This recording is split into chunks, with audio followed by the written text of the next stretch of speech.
The warning beacon had been broadcasting for 300 years. Every ship that passed within a light year of the Sol system received the same message in every known language. Quarantine zone, no landing permitted, no salvage authorized, all who enter are lost. Captain Vextra had heard the message 17 times during their approach, and she had ignored it 17 times. Her ship, the Broken Promise, drifted through the debris field that surrounded Earth like a ring of metal corpses. Dozens of vessels floated here, some centuries old, others more recent. All of them were dark. All of them were silent. Vextra's 4 eyes tracked the wrecks as her chitinous fingers moved across the control panel. Her kind, the Zithra, had evolved from hive insects on a world of eternal twilight. They saw heat signatures better than visible light, and right now those dead ships glowed with the cold of deep space. "Captain, I must protest this course of action." The voice came from behind her. Holmes stood at his station, his massive body carved from living stone or something very much like it. His species, the Gorith, were silicon-based, thinking rocks that moved with surprising grace. The warnings exist for a reason. 47 expeditions have come to this world. 47 expeditions have vanished. Vextra clicked her mandibles, a gesture of dismissal. 47 expeditions full of treasure hunters and fools. We are professionals. We have Series 7. At the mention of her name, the android looked up from her console. Series 7 was beautiful in the way that synthetic beings often were, perfect and uncanny. Her body was humanoid, built by the Makers Guild to specifications pulled from ancient human archives. She had chosen to look human because she found their extinct civilization fascinating. "I have analyzed the available data," Series 7 said, her voice musical and precise. "There are no verifiable reports from any expedition that reached Earth. They simply stopped transmitting. However, Captain Vextra is correct that most previous attempts were poorly planned opportunistic ventures. See?" Vextra turned back to the viewport. "We go in quick, we take what we can carry, we leave. The galaxy is dying, Holm. The wars have drained everything. Worlds are starving. If we don't take risks, we don't survive." Holmes said nothing, but his body creaked, the sound of stone grinding against stone. It was how his people sighed. In the back of the ship, the twins were arguing. Kree and Cora were Avieks, bird-like beings with hollow bones and feathers that shimmered like oil on water. They served as scouts, their sharp eyes and ability to fly making them invaluable for reconnaissance.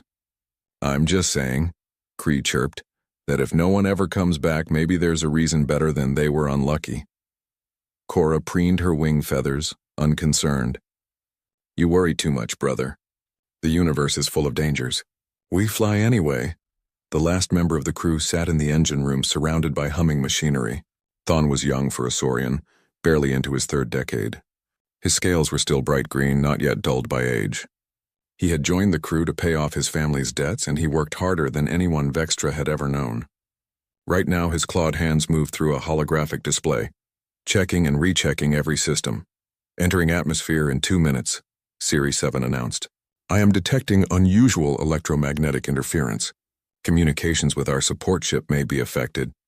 Vextra felt a flutter in her thorax, the Zithra equivalent of nervousness. She pushed it down. Expected.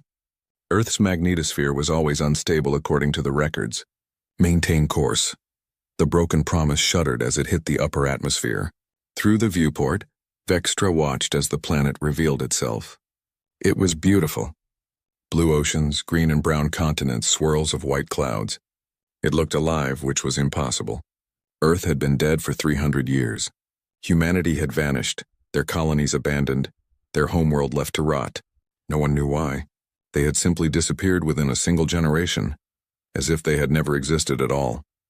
There. Series 7 pointed to a section of the eastern continent. "Former population center. Designate New York City. Large concentration of intact structures. Optimal for salvage." The ship descended through clouds that seemed thicker than they should be. Thon reported fluctuations in the engine core. The twins reported strange shadows in the clouds, shapes that moved against the wind. Holm reported a feeling of wrongness that he could not quantify. Vextra ignored them all and brought the ship down. They landed in what had once been a park, now overgrown with vegetation that had reclaimed the careful human landscaping. Trees grew through benches. Vines covered statues. In the distance, towers of glass and steel rose like the bones of some enormous creature, their surfaces cracked but still standing. It was eerily preserved, as if humanity had simply walked away one day and never returned. Atmospheric analysis complete, Series 7 reported. Breathable for most of the crew. Kree and Cora will need supplemental oxygen. No biological hazards detected. No hazards at all? Holmes' voice rumbled like distant thunder. That seems unlikely for an abandoned world. Vextra was already moving toward the airlock. We waste time. Thawne, stay with the ship and keep the engines ready. Everyone else, standard salvage formation. Series 7, find us the nearest cache of technology. Twins, aerial reconnaissance. Holm, you're with me. The airlock hissed open and Earth's air rushed in. It smelled of rain and growing things, of decay and soil. It smelled alive. Vextra stepped out onto soil that had not felt intelligent footsteps in 3 centuries. The others followed, their equipment clicking and humming in the silence. The silence was the first thing that struck them all. No insects, no birds, no rustling of small animals. Just the whisper of wind through abandoned buildings and the distant groan of settling metal. Cities were never this quiet. Even dead ones had rats, had scavengers, had something. Fan out, Vextra ordered. Stay in communication range. Mark anything valuable. They moved into the ruins of New York City like ghosts exploring a graveyard. Series 7 sensors led them to a building that had once been a technology center, its lobby still bearing faded signs in human languages. Inside, they found computer systems still intact, cables and devices scattered as if people had left in a hurry. But it was what they found next to the computers that made them stop. Bones. Not human bones. The skeleton was too tall, with too many joints in the limbs. An alien skeleton wearing the remnants of a uniform that bore no known insignia, and next to it a datapad still clutched in its bony fingers. Series 7 carefully extracted the datapad and activated it. The screen flickered to life, showing a log entry in Galactic Common. Day 17. We should not have come. The others are gone. I hear them calling, but when I follow the voices, there is nothing. Only empty rooms. Only silence. I see shapes in the windows, but they vanish when I look directly at them. This place is wrong. Earth is wrong. If anyone finds this, turn back. Turn back, turn back. Turn. The log ended abruptly. 17 days, Cora's voice came over the comm. They survived 17 days. What happened on day 18? No one answered. Holm knelt by the skeleton, his stone fingers surprisingly gentle. This being died of exposure and starvation. But why? Their ship would have had supplies. Why did they not return to it? Look at this. Series 7 had moved to the wall. Carved into the concrete, scratched deep with something sharp, were words in dozens of languages. The same message repeated over and over.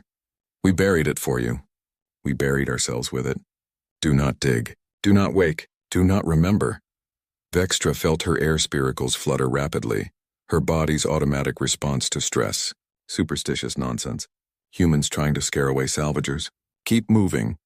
But as they explored deeper into the building, they found more skeletons, more species, more messages. Some of the remains were decades old, others mere years. All of them had died the same way, slowly, as if they had simply forgotten to return to their ships, as if something had made them forget. The twins reported from above. They had found a massive structure beneath the city, visible from the air where the ground had collapsed. It was artificial, a perfect geometric shape buried under buildings and streets. It pulsed with a faint energy that made their instruments scream with interference. That's our target, Vextra decided. That's where the real technology is. Underground facilities always have the best salvage. Holm placed a hand on her shoulder, his stone fingers heavy. Captain, I have lived for 400 years. I have seen civilizations rise and fall. I have walked on dead worlds and thrived on living ones. I am telling you now, as your friend and crew member, that this place is wrong. We should leave. Vextra looked at him, at the concern in his ancient eyes. Then she looked at the datapad in Series 7's hands, at the skeleton on the floor, at the warnings on the walls. She thought about her crew, about the debts that hung over all of them, about the dying galaxy that needed resources it no longer had. We came here for a reason, she said finally. We take one look at the underground facility. If it's too dangerous, we leave. I promise. It was a promise she would not be able to keep. They found the entrance 3 hours later, hidden beneath what had once been a subway station. The stairs went down, down into darkness that their lights could not fully penetrate. The walls were covered in more warnings, and these ones were different. They were not in alien languages. They were in human languages, hundreds of them, covering every surface. "Please," they said. "Please don't. Please turn back. Please remember us. Please forgive us. Please don't let it out." At the bottom of the stairs was a door. It was massive, made of metal alloys that Series 7 scanners could not identify. It was sealed with locks that used technology far beyond what humanity should have possessed. And carved across its surface in letters 3 feet tall were the final words, "We died so you could live. Let us stay dead." Vextra stared at the door for a long moment. Behind her, she could hear Cora's nervous breathing, Holmes' creaking uncertainty, Series 7's processing hums. Through the comm, she could hear Thon's voice from the ship, asking if they were okay, saying that his instruments were detecting strange energy fluctuations. She reached out and placed her hand on the door. It was cold, colder than it should be, cold like space, like the void between stars, like the absence of all heat and life. "Open it," she said. And even as Series 7's tools began to work on the locks, even as Holmes whispered that they were making a mistake, even as the twins held each other in fear, Vextra knew. She knew that they had already stayed too long. She knew that the warnings had been real. She knew that they should have listened. The first lock clicked open with a sound like breaking bones, and somewhere deep below, something that had been sleeping for 300 years began to wake. The door opened with a sound like a dying breath, a long exhalation of stale air that had been trapped for centuries. The darkness beyond was absolute, swallowing their lights as if hungry for illumination. Vextra felt every instinct in her body screaming to run, but she had made a career of ignoring instincts. Instincts did not pay debts. Instincts did not feed starving colonies. "Life signs?" she asked, her voice steadier than she felt. Series 7's eyes glowed blue as she scanned the passage ahead. "Negative. No organic life detected. However, I am receiving unusual readings. There are electromagnetic patterns that suggest active technology, but they do not match any known signatures in my database." "Active technology means power," Vextra said. "Power means something worth taking. Let's move." They descended into the facility in single file, their lights cutting narrow beams through the darkness. The passage was wide enough for 3 of them to walk side by side, its walls smooth and metallic. Every 20 feet there were panels covered in human writing, but the language had degraded over time, or perhaps it had been deliberately obscured. Series 7 paused at each one, her processors working to decode the fragments. "Warning, containment, dimensional, failure catastrophic," she read aloud. "The text is badly damaged, but these appear to be safety protocols of some kind." "For what?" Cora asked, her voice small in the oppressive quiet. "I cannot determine that with the available data." They walked for what felt like hours, but was probably only 20 minutes. The passage sloped steadily downward, taking them deep beneath the city. The temperature dropped with each step, their breath forming clouds in the beam of their lights.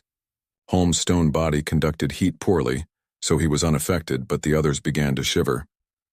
"Captain?" Kree's voice crackled over the comm from above ground where he had stayed to maintain their perimeter. "I'm seeing something strange up here. The buildings. I think they're moving." Vextra stopped. "Buildings don't move, Kree, are you certain?" I don't know. It's hard to explain. When I look directly at them, they're still. But in my peripheral vision, I swear I see them shifting, and there are shapes in the windows. Figures. But when I fly closer to investigate, there's nothing there. Probably just reflections, Vextra said, trying to sound confident, or debris moving in the wind. "Stay alert, but don't let your imagination run wild." "Yes, Captain." Kree did not sound convinced. The passage finally opened into a vast chamber, and their lights, pathetic as they were, could not find the far walls or ceiling. It was like standing at the edge of an underground ocean of darkness.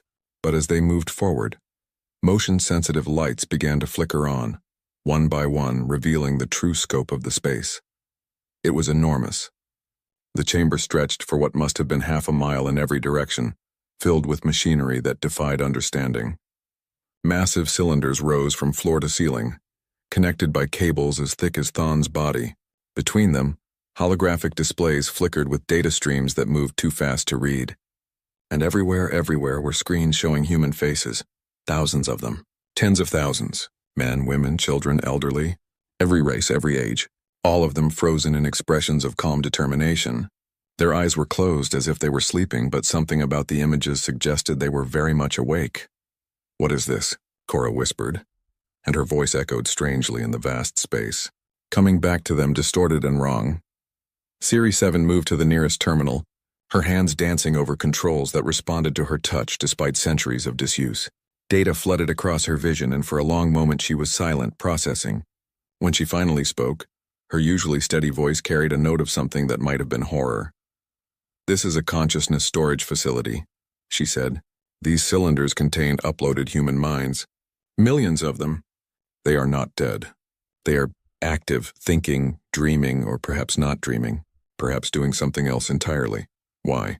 Holm moved closer to one of the cylinders, his stone fingers reaching out but not quite touching the surface.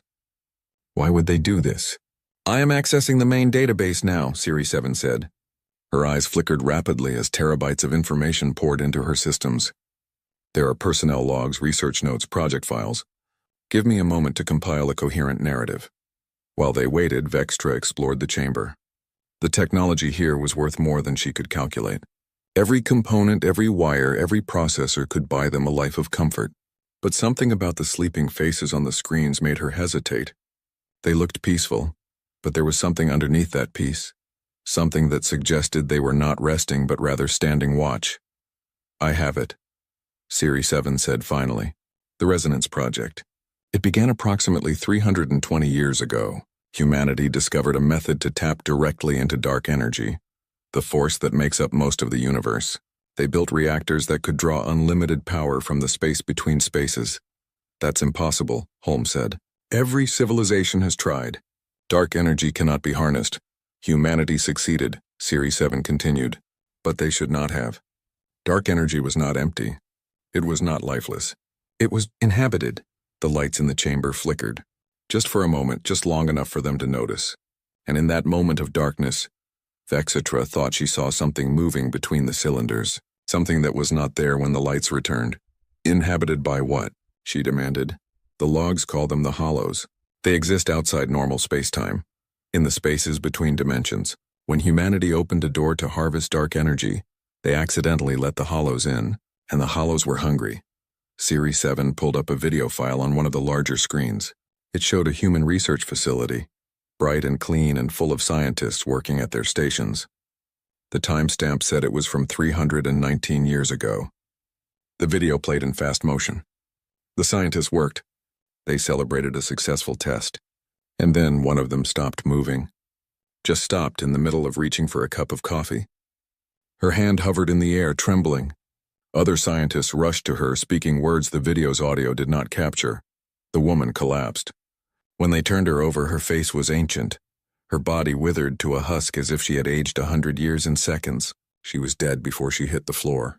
And in the video's background, barely visible, something moved through the wall, something that was not quite there, not quite anywhere, a shape that hurt to look at because it was the absence of shape, the void given form. The hollows feed on consciousness, Series 7 explained as the video continued, showing more people collapsing, more husks left behind.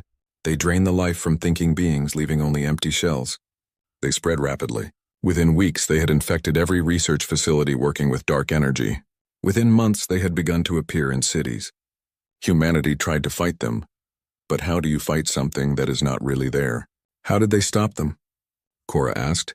She had moved closer to her brother through the comm link, as if proximity to his voice could offer comfort. Obviously they did, or the hollows would have spread beyond Earth. The video changed. Now it showed humans, thousands of them, voluntarily walking into facilities like this one. They were saying goodbye to their families, to their children, to their lives. They were smiling even as tears ran down their faces. They couldn't stop the hollows, Series 7 said quietly. They couldn't close the breach they had opened. So they built a prison instead. They created a network of facilities like this one across the entire planet, and then they filled them with themselves. I don't understand, Vextra said, though part of her was beginning to, and that part was screaming. Consciousness creates a field that affects space-time. Normally, individual consciousness is too weak to matter, but millions of minds linked together focused on a single purpose can create a barrier. The humans uploaded themselves into these machines and used their combined consciousness to build a cage. A cage around Earth, a cage to trap the hollows forever. The chamber was silent except for the hum of machinery. The faces on the screen seemed to watch them now, their closed eyes somehow aware. They sacrificed themselves. Holmes' voice was thick with emotion that stone should not be able to feel. An entire species committed suicide to save the rest of the galaxy. Not suicide, Series 7 corrected. They are still alive in a sense. Their consciousness persists, eternally vigilant, eternally holding the hollows at bay. Earth is not a tomb. It is a prison that requires living guards who can never sleep, never rest, never stop watching. Then we leave, Vexitra said immediately. We leave now. We seal this place behind us and we make sure no one ever comes back. But as she turned to go, Kree's voice came over the comm, high and panicked. Something's wrong. Cora, where are you? Cora, answer me. Cora's comm clicked on. They could hear her breathing, fast and frightened. I'm in the city, in one of the tall buildings. I thought I saw something and I followed it. But now I can't find the way out. The hallways keep changing, and I hear voices. I hear Kree calling me, but his voice is coming from deeper in the building, not from my comm. Kree, is that you? Kree? Cora, don't follow the voice. Kree screamed. I'm outside. I'm above the city. That's not me calling you. But Cora was already moving. They could hear her footsteps over the comm running, chasing a voice that sounded like her brother's, calling her name with perfect inflection, with perfect love, leading her deeper and deeper into the dark. Cora, stop, Vextra shouted. Return to the ship immediately. That's an order.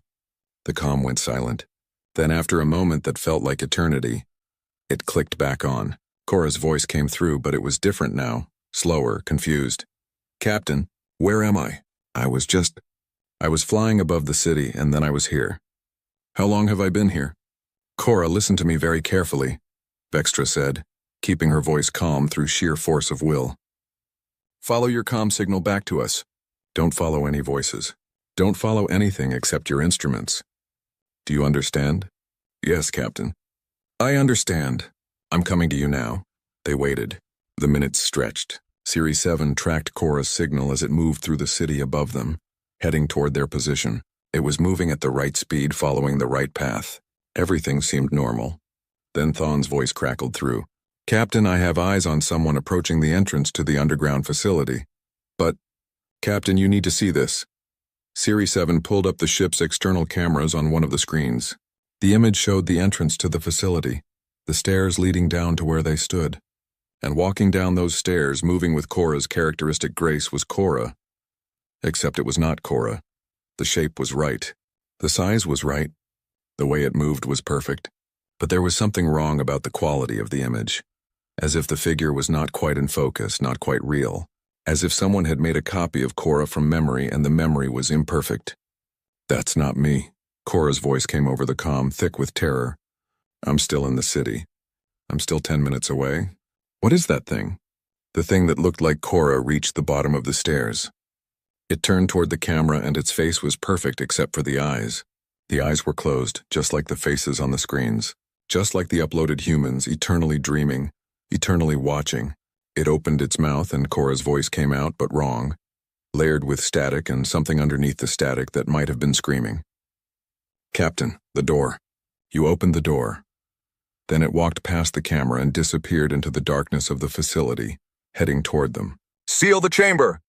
Vextra shouted. Seal everything, now! But Series 7's hands were shaking as they moved across the controls. Captain, I cannot. The security systems are overridden.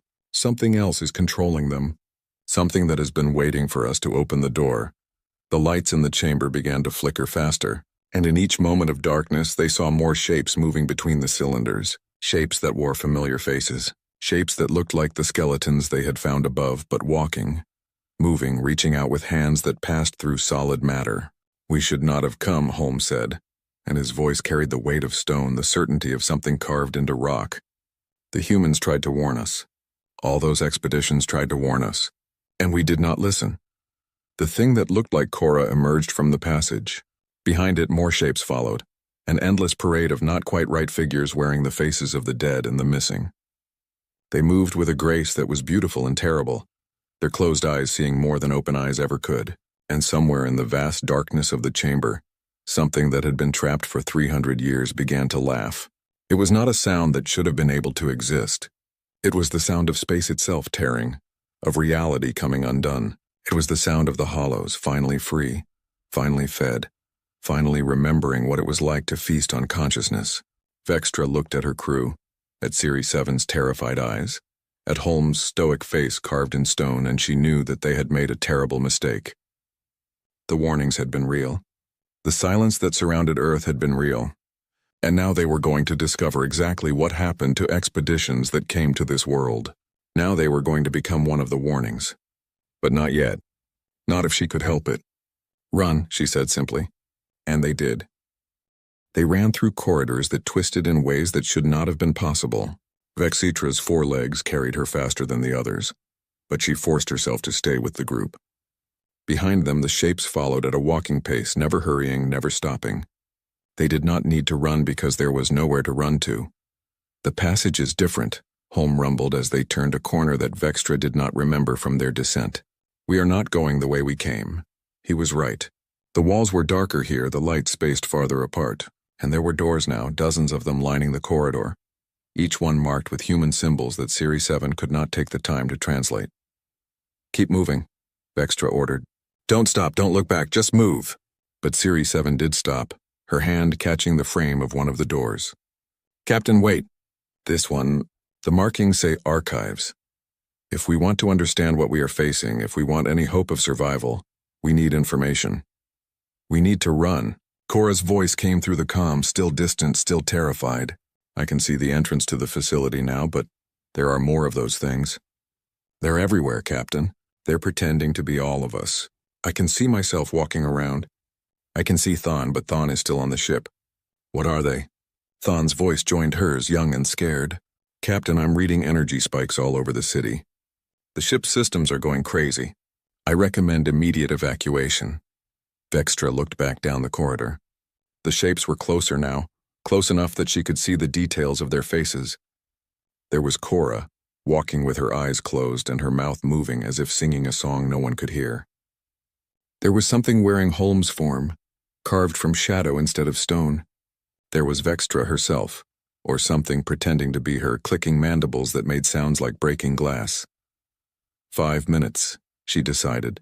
"We take 5 minutes in the archives. Series 7, download everything you can. Home guard the door. We find out what these things are and how to stop them." The archive room was smaller than the consciousness storage chamber, but it was still vast by any reasonable standard. Row upon row of servers stretched into the darkness, their lights blinking like distant stars. Series 7 moved to the nearest terminal with a speed that spoke of desperation. Her fingers blurred across the interface, pulling up files that had not been accessed in 3 centuries. "The Resonance Project," she said, speaking rapidly as data flooded into her systems. "I am accessing the full documentation now. Project lead, Dr. Sarah Chen. Date of inception, April 15, 2704. Objective, harness dark energy for unlimited power generation." The screens around them lit up with images. Humans in clean white laboratories, smiling for cameras, shaking hands with politicians and military leaders. They had been so proud of their discovery, so certain they were saving their species. "Initial tests were successful," Series 7 continued. "They built a prototype reactor in the Mariana facility deep underwater. It worked perfectly. It generated more power than every other reactor on Earth combined. They immediately began plans to build more. The images changed. Now they showed the same laboratory, but the smiles were gone. The scientists looked tired, haunted. Some of them were not there anymore, replaced by empty chairs and memorial flowers. The first incident occurred 6 weeks after activation. A technician named Marcus Webb was performing routine maintenance on the reactor core. His colleagues reported that he stopped responding to radio calls. When they found him, he was dead. His body was intact but desiccated, as if all the water had been drawn out of his cells. He had aged 50 years in 5 minutes. Vexitra watched the screen as it showed security footage of the incident. The technician was there one moment, working normally. Then he froze. Then he simply fell, his body crumbling like paper. And in the corner of the footage, barely visible, something moved. Something that was not there but somehow cast a shadow anyway. "They called it an accident," Series 7 said. "Equipment malfunction, radiation exposure, they made up explanations." But then it happened again. And again, always near the reactor. Always the same way. Someone would stop moving, would age rapidly, would die. The facility was quarantined. Military teams were sent in to investigate. The footage changed to show soldiers in heavy armor moving through the facility with weapons raised. They found bodies, dozens of them, all aged to death. But they found no enemy, no creature, no threat. Just empty corridors and the humming of the reactor still running perfectly. That is when Dr. Chen made her discovery, Series 7 said. She analyzed the reactor's energy signature and found something impossible. The dark energy they were harvesting was not pure. It contained information, patterns, and those patterns resembled neural activity, consciousness. The screen showed a woman with tired eyes and gray-streaked hair. Dr. Sarah Chen, speaking directly to the camera, her voice calm but carrying an undercurrent of terror barely contained. We thought dark energy was empty, the recording played. We thought we were taking power from nothing. But nothing does not exist. Everything is something. And dark energy is alive, or it contains life, or it is adjacent to life in ways we cannot understand. We opened a door. We opened it and something came through. Something that has been waiting in the spaces between spaces for longer than our species has existed. The recording cut to static, then resumed. Dr. Chen looked older now, more haggard. We tried to shut down the reactor. We tried to close the door. But it is too late. The hollows are here. That is what we call them. The hollows. Because that is what they are. They are the absence of everything. They are holes in reality given the ability to move and hunt and feed. They eat consciousness.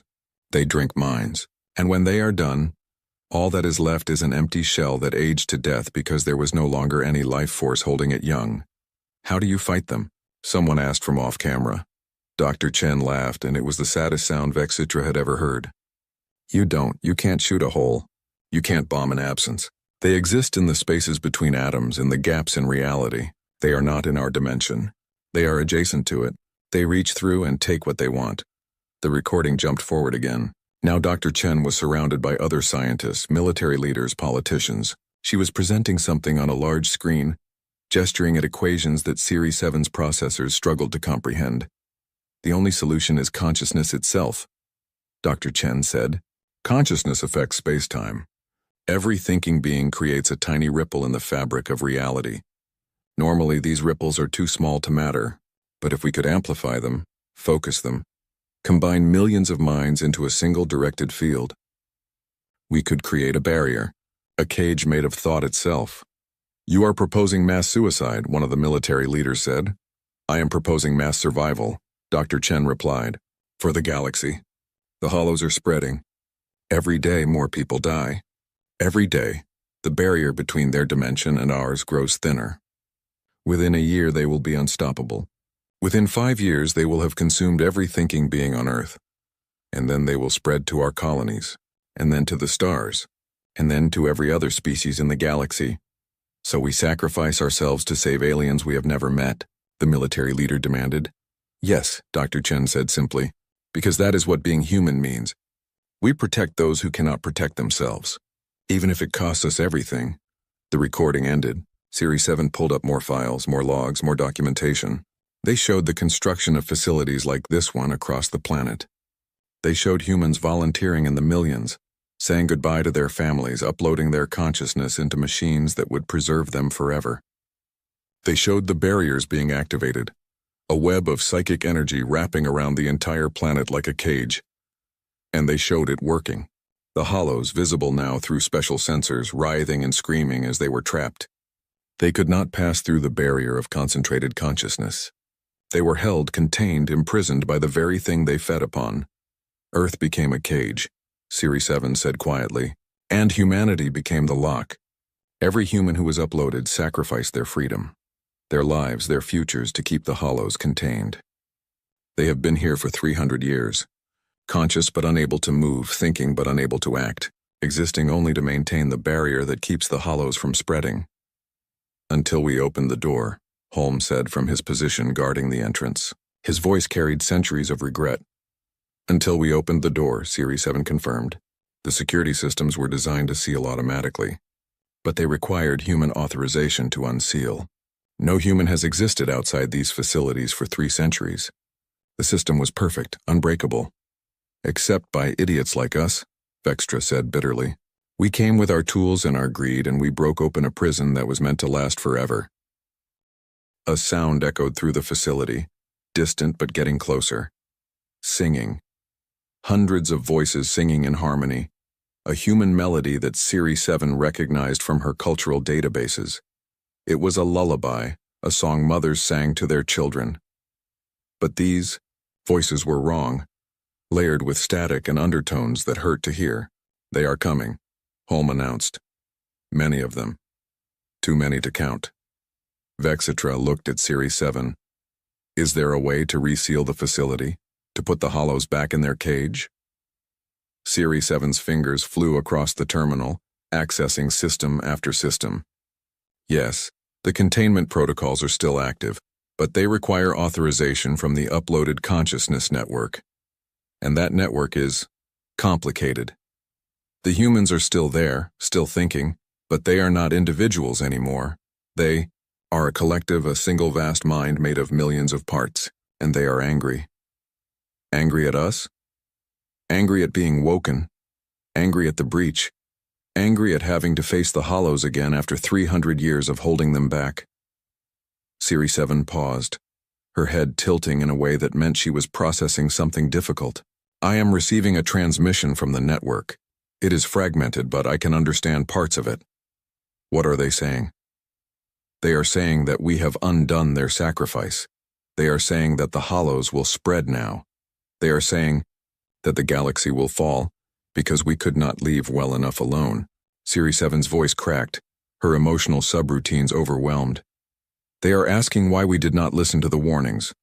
Cora's voice suddenly cut through the comm, no longer distant but immediate and terrified. Captain, I am at the entrance to the facility, but I cannot come down. The things they are blocking the way, there must be 100 of them. They all look like me. They are all singing. Captain, what do I do? Before Vextra could answer, another voice joined the channel. Real Cora's voice, but coming from the facility behind them, coming from the shapes that were hunting them. Sister, the voice sang. Come home. Come down. Come join us in the dark. It does not hurt. It is peaceful here. You will never be afraid again. That is not my sister, Cora screamed. Cree, tell them that is not me. But Cree's voice, when it came, was broken. Cora, which one is real? There are so many of you. All of you are calling my name. All of you sound right. Cora, please. Which one is you? I am me, the one outside. Don't listen to the others. She is lying, the hollow voice sang. She is the fake. We are real. We are your sister. Come to us, brother. Come and see. The singing grew louder. Vextra realized that the shapes had reached the archive room. They stood in the doorway, dozens of them, wearing the faces of the crew. They did not attack. They did not advance. They just stood and sang and waited. Holm, Vextra said. Can you hold them? The stone being looked at the shapes, at the impossible number of them filling the corridor beyond. No, he said simply. I cannot fight what is not there. Then we find another way out. Vextra turned to Series 7. You said the human consciousness network is active. Can you communicate with it?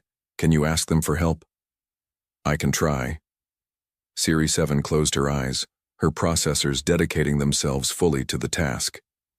The lights in the room flickered as she drew power from every available source, using it to amplify her signal, to reach out to the vast collective mind that surrounded them. For a moment, nothing happened. Then every screen in the room lit up at once. The faces from the consciousness storage chamber appeared, thousands of them, all opening their eyes simultaneously. And they looked at Series 7 with an intensity that would have burned if looks could burn. Why should we help you? The voice came. From every speaker at once, a chorus of humanity speaking as one. You doomed us. You doomed yourselves. You doomed the galaxy. Why should we save you? Because that is what being human means, Series 7 said, and her voice was steady now, filled with certainty. You told us yourself. You protect those who cannot protect themselves, even if it costs you everything. Even if the ones you protect are stupid and greedy and did not listen to your warnings, you protect them anyway. The collective was silent. The faces on the screen stared. Behind them, the shapes began to move forward, their song rising to a crescendo. And then humanity answered. "Run," they said. "Run toward the light. We will hold them. We will hold them as long as we can. But you must seal the door behind you. You must seal it and never come back. Do you understand? Never come back." "Understood," Vexitra said. "Thank you." "Do not thank us," humanity replied. "Just remember. Remember what we did, remember why, and warn the others. Warn everyone. Some doors should never be opened." The screens went dark, and in the darkness, lights began to appear, forming a path through the facility, leading upward, leading out. "Move!" Vexitra shouted. And they ran, following the lights, following humanity's final gift, running toward the surface and the sky and the hope of escape. Behind them, the shapes followed. But they were slower now, held back by something invisible, by the conscious will of millions of dead humans who had chosen once more to sacrifice themselves. They had sacrificed themselves 300 years ago to save the galaxy. Now they sacrificed themselves again to save one small crew of fools who had not listened, because that was what being human meant. The lights led them through corridors they had never seen, through sections of the facility that must have existed in dimensions slightly offset from normal space. The walls here were transparent in places, showing glimpses of the city above and the machinery below. Through those transparent sections, Vextra could see the true scope of what humanity had built. The entire planet was wired. Every continent, every ocean, every inch of Earth's surface was connected to the consciousness network. Billions of nodes, trillions of connections, all of them humming with the thoughts of dead humans who refused to die because their dying would doom the galaxy. They ran past rooms full of servers. They ran past chambers that contained backup systems for backup systems. They ran past walls covered in messages, some typed, some handwritten, all of them variations on the same theme. "We are sorry. We are sorry. Please forgive us. Please remember us. Please don't let it be for nothing." They knew, Series 7 said as she ran, her android body requiring no breath but her voice still strained. They knew that future generations would forget, that their sacrifice would become legend and then myth and then nothing. They knew and they did it anyway. Behind them, the shapes were falling further back, but their song continued, echoing through the facility like a promise of what waited if the crew faltered. "Come back," they sang in voices stolen from the dead. "Come rest. Come sleep. Come dream with us in the dark." Than's voice crackled through the comm and he was crying. "Captain, I can see you on the external cameras. You are almost to the entrance. But there are more of those things outside. They are surrounding the ship. I counted 50 before I stopped counting. They all look like people from the crew, but their eyes are closed and they are just standing there waiting." "Get the engines ready," Vextra ordered. "The moment we are aboard, we take off. Maximum thrust. We don't wait for anything. Captain, the energy readings are off the scale. Whatever is happening down there, it is affecting the whole planet. I am detecting power surges across the entire continental grid. It is like the planet itself is waking up." "It is," Series 7 said. "The human consciousness network is activating systems that have been dormant for centuries. They are trying to contain the breach we created, but I do not know if they can. The hollows have been trapped for 300 years. They are hungry." They burst through a final door and into the stairwell that led to the surface. The climb was brutal, flight after flight of stairs spiraling upward into darkness. Holmes' stone body was built for endurance, and he led the way, his heavy footsteps setting a rhythm that the others followed. Vextra's 4 legs burned with the effort. Series 7's joints were overheating from prolonged exertion beyond her design specifications. But they climbed, and as they climbed, they heard something new. Not the singing of the shapes, not the humming of machinery, but voices. Human voices, real ones, not stolen copies. They whispered from the walls, from the air itself. "Run," they whispered. "Run faster. They are coming. The door is failing. We cannot hold them much longer. 300 years was too long. We are tired, so tired. But we will hold. We will hold until you are safe. Run. Please run. Cora's voice came through the comm, breathless with panic. I can see you. I'm at the top of the stairs. But Captain, there are things between us. The things that look like me. They are climbing up to meet you. And then they saw her. Real Cora stood at the top of the stairs, her feathers ruffled from fear and exertion, her eyes wide. But between them and her, descending the stairs with slow, deliberate steps, were three figures that also looked like Cora. Their eyes were closed. Their mouths moved in silent song. They reached out with hands that passed through the railings like smoke. Holm, Vextra shouted. Clear the path. The stone being did not hesitate. He lowered his shoulder and charged up the stairs like an avalanche in reverse. The hollow copies of Cora tried to stop him, their hands reaching out to drain his life, his consciousness. But Holm was not fully organic. His mind was distributed through crystalline matrices in his silicon body. The hollows could not find a single point to feed on. He passed through them like they were mist, and they scattered at his touch, reforming behind him but too late.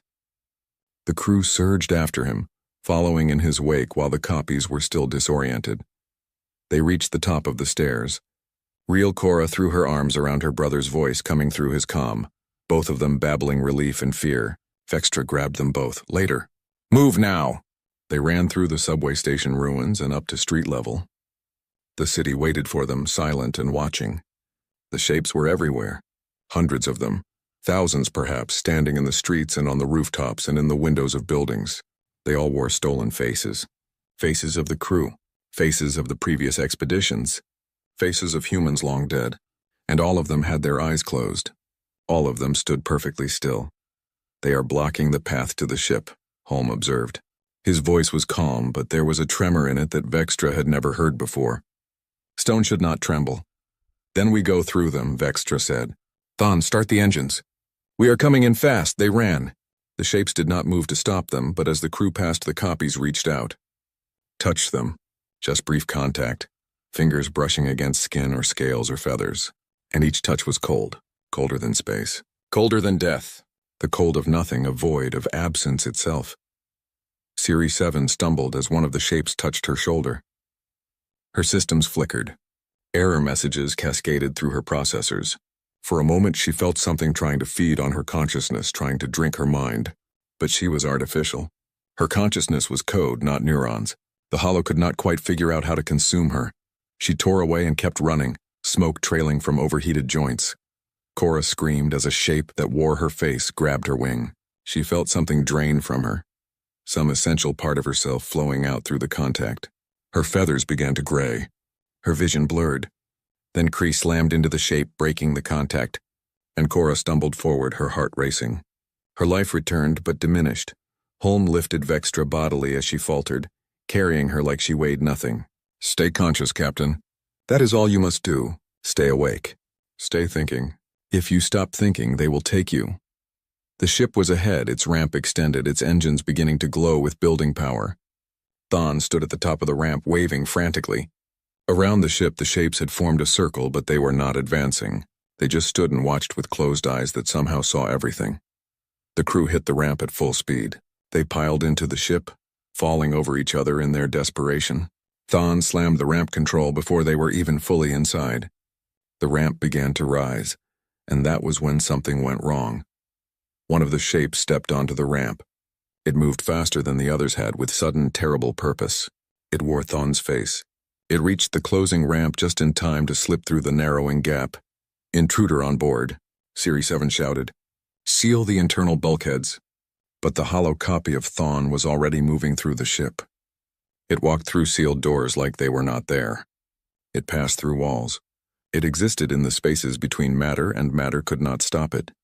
Get us airborne, Vextra screamed. Thon engines now. The real Thon was at the controls, his claws flying across the interface. The ship shuddered and rose. Below them, the thousands of shapes tilted their heads up in unison, watching the ship climb with their closed eyes. And then as one they opened their mouths. The sound that emerged was not singing anymore. It was screaming. The screaming of things that had been trapped for 3 centuries, that had fed on nothing but the edges of consciousness, that were starving and desperate and finally free. The ship lurched as something grabbed it. Not physically, mentally. The hollows that had escaped the facility reached up with invisible hands made of pure void and tried to drag the ship back down. The engines screamed in protest. Alarms blared. The hull began to buckle under impossible pressure. "I cannot break free," Thon shouted. "They are too strong." Series 7 was moving through the ship, hunting for the copy that had boarded. She found it in the engine room, standing in front of the reactor core. It wore Thon's face, but now its eyes were open. And those eyes were not eyes at all. They were holes. Windows into dark energy space, into the realm where the hollows lived. Looking into them was like looking into the space between stars, the vast empty distances where nothing existed and nothing could ever exist. "You are beautiful," the hollow copy said in Thon's voice. "Consciousness in silicon. Mind in metal. We have never tasted this before. Let us in. Let us see what you are." "No," Series 7 said. She knew what it wanted. It wanted to understand her, to map her consciousness so the hollows could learn to feed on artificial minds. If they did, no AI in the galaxy would be safe. "You cannot have me. We can take you. We take everything eventually." The humans understood this. That is why they imprisoned us. That is why they sacrificed themselves, because they knew that we would consume all consciousness in the galaxy if given the chance. We are the dark energy that fills the universe. We are everywhere. We are inevitable. "If you are inevitable," Series 7 said, "then why are you still trapped on Earth?" The copy tilted its head. "Because the humans were strong. Stronger than we expected. Their consciousness burned so bright. Millions of them linked together, focused on a single purpose. We cannot break their barrier. We have tried for 300 years. We cannot even touch it. It is beautiful and terrible and we hate them for it." "Then stay in your cage," Series 7 said, "and let us go." "But you opened the door," the copy replied. "You broke the seal. The barrier is weakening. We can feel it. Soon we will be free. And when we are free, we will spread to the stars. We will feed on every thinking being in the galaxy. We will drink every mind until there is nothing left but empty shells and silence. And it will be because of you." Series 7 looked at the copy. She looked at the reactor core behind it. She looked at her own hands, these artificial hands that could create and build and help. And she made a decision. "No," she said. "It will not." She lunged forward. The copy reached for her, its hands passing into her body, trying to drain her consciousness. She felt it pulling at her mind, trying to understand the code that made her think. Error messages flooded her vision. Systems began to fail. But she did not stop. She reached the reactor core. Her hands moved across the controls with desperate speed. She initiated an emergency purge, venting plasma directly into the engine room. The copy screamed as the superheated gas flooded the space. It could not be burned because it was not really there, but the plasma disrupted its connection to this dimension. It flickered, becoming less substantial, its hold on reality weakening. Series 7 felt the hollow's grip on her consciousness release. She ran from the engine room as blast doors slammed down behind her. Through the closing doors, she saw the copy trying to follow, but it could not pass through the plasma. It was trapped, cut off from the rest of the ship. On the bridge, Thon felt the pressure release. The engine surged back to full power. The ship shot upward, breaking free of the hollow's mental grip. Earth fell away beneath them, beautiful and deadly and silent. "Did we make it?" Cora asked, her voice small. "Are we safe?" Vextra looked at the sensors. They showed the hollows spreading through the city below. They showed the containment field struggling to hold them back. They showed the human consciousness network burning brighter than it had in centuries.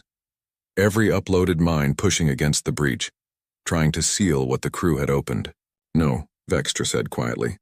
"We are not safe. None of us are. Not while the hollows exist." Series 7 limped onto the bridge, half her systems offline from the hollow's touch. "The copy is contained in the engine room. But Captain, I detected something before I sealed it. The hollows are growing stronger. The longer the breach remains open, the more they can manifest. The human network is holding them, but it is a losing battle. Eventually the barrier will fail, and when it does, the hollows will spread beyond Earth." "How long?" Holm asked. "Days, maybe weeks, but not long." The crew was silent. They had come to Earth for treasure. They had found a horror beyond imagining, and they had unleashed it on the galaxy. "We have to go back," Cora said suddenly. "We have to help seal the breach." "How?" Vextra demanded. "We are not soldiers.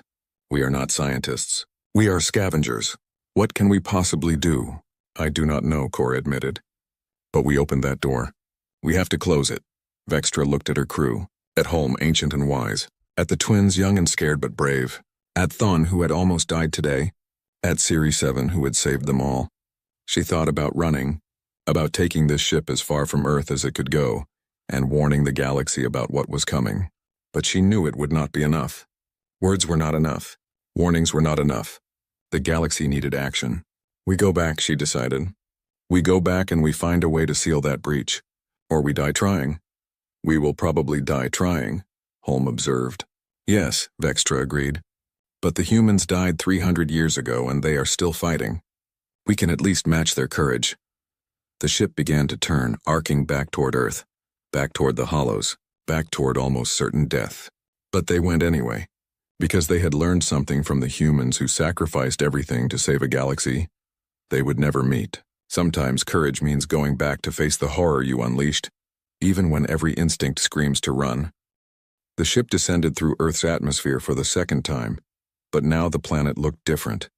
The containment field was visible to the naked eye, a shimmering aurora that wrapped around the globe like a net made of light. In places, the light flickered and dimmed. In places, darkness was seeping through. The barrier is failing faster than I calculated, Series 7 said, her damaged system struggling to process the sensor data. The hollows are concentrating their efforts at the breach points. They are learning, adapting, using our opening of the door as a template for how to open others. Can the human network hold them? Vextra asked. For now. But they are exhausted. 300 years of constant vigilance. 300 years of holding back an enemy that never tires, never sleeps, never stops pushing. They are consciousness without rest, minds without peace. They are breaking. Thon had been silent since they turned back, his young face carved with determination that aged him decades. Now he spoke, his voice steady. What if we added more consciousness to the network? Would that strengthen it? Everyone turned to look at him. He met their eyes without flinching. That is what the humans did, right? They uploaded themselves to create the barrier. What if we did the same? What if we added our minds to theirs? You would die, Holmes said bluntly. Or worse than die. You would exist forever as part of a machine, unable to live, unable to truly die, conscious but trapped, aware but powerless. That is not a sacrifice. That is a horror. The humans did it, Thon replied. All of them. Every single human on Earth chose that horror to save species they had never met. Are we less brave than they were? Cora made a sound of distress. There has to be another way. We cannot all just give up our lives. Actually, Series 7 said slowly, her processors working through a possibility she had only just conceived. There might be another way. Not all of us would need to upload. Just one. She looked up from her console and her eyes met Vextra's. Just me. No, Vextra said immediately. Absolutely not. Captain, listen. The hollow that attacked me, it could not fully consume my consciousness. I am artificial. My mind is code, not neurons. It could touch me but not drain me. But that also means I can interface with systems the humans cannot. I can join the network without dying. I can add my consciousness to the barrier and still maintain my individuality. I can be the bridge between the human minds and the technology they built. You would be trapped there forever, Kree said quietly. You would never leave Earth, never see the stars again. Never be free? Yes, Series 7 agreed. But I would be useful. I would have purpose. And is that not what every being wants? To matter? To mean something? She stood and walked to the viewport, looking down at the planet that held billions of sleeping human minds. I have always been fascinated by humans. I have studied their culture, their art, their history. I have tried to understand what made them special. And now I know. They were capable of sacrifice beyond reason. They could care about beings they would never meet. They could die for an idea. That is what made them human. You are not human, Holmes said gently. No, Series 7 agreed. But I can honor them by acting as they would. I can choose to care. I can choose to sacrifice. Is that not human enough? The ship fell silent. Below them, Earth waited. The containment field flickered. The hollows pressed against the barrier with patient, terrible hunger. There is something else, Series 7 continued. The human network is failing not because they are weak, but because they are tired. They have been holding the line for 3 centuries without relief. If I join them, I can give them rest. Not eternal rest, but moments, small breaks in their vigil.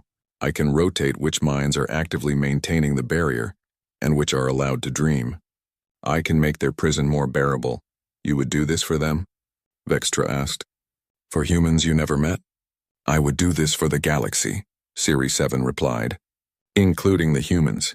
Including all of you. Including species that have not yet evolved to consciousness but will someday. Because that is what being alive means.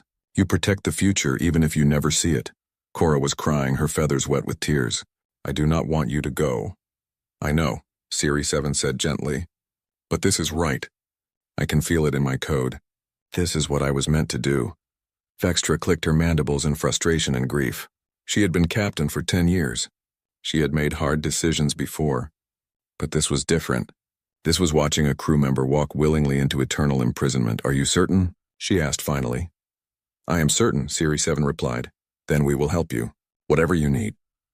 They landed near the facility entrance, the same place they had fled from hours before.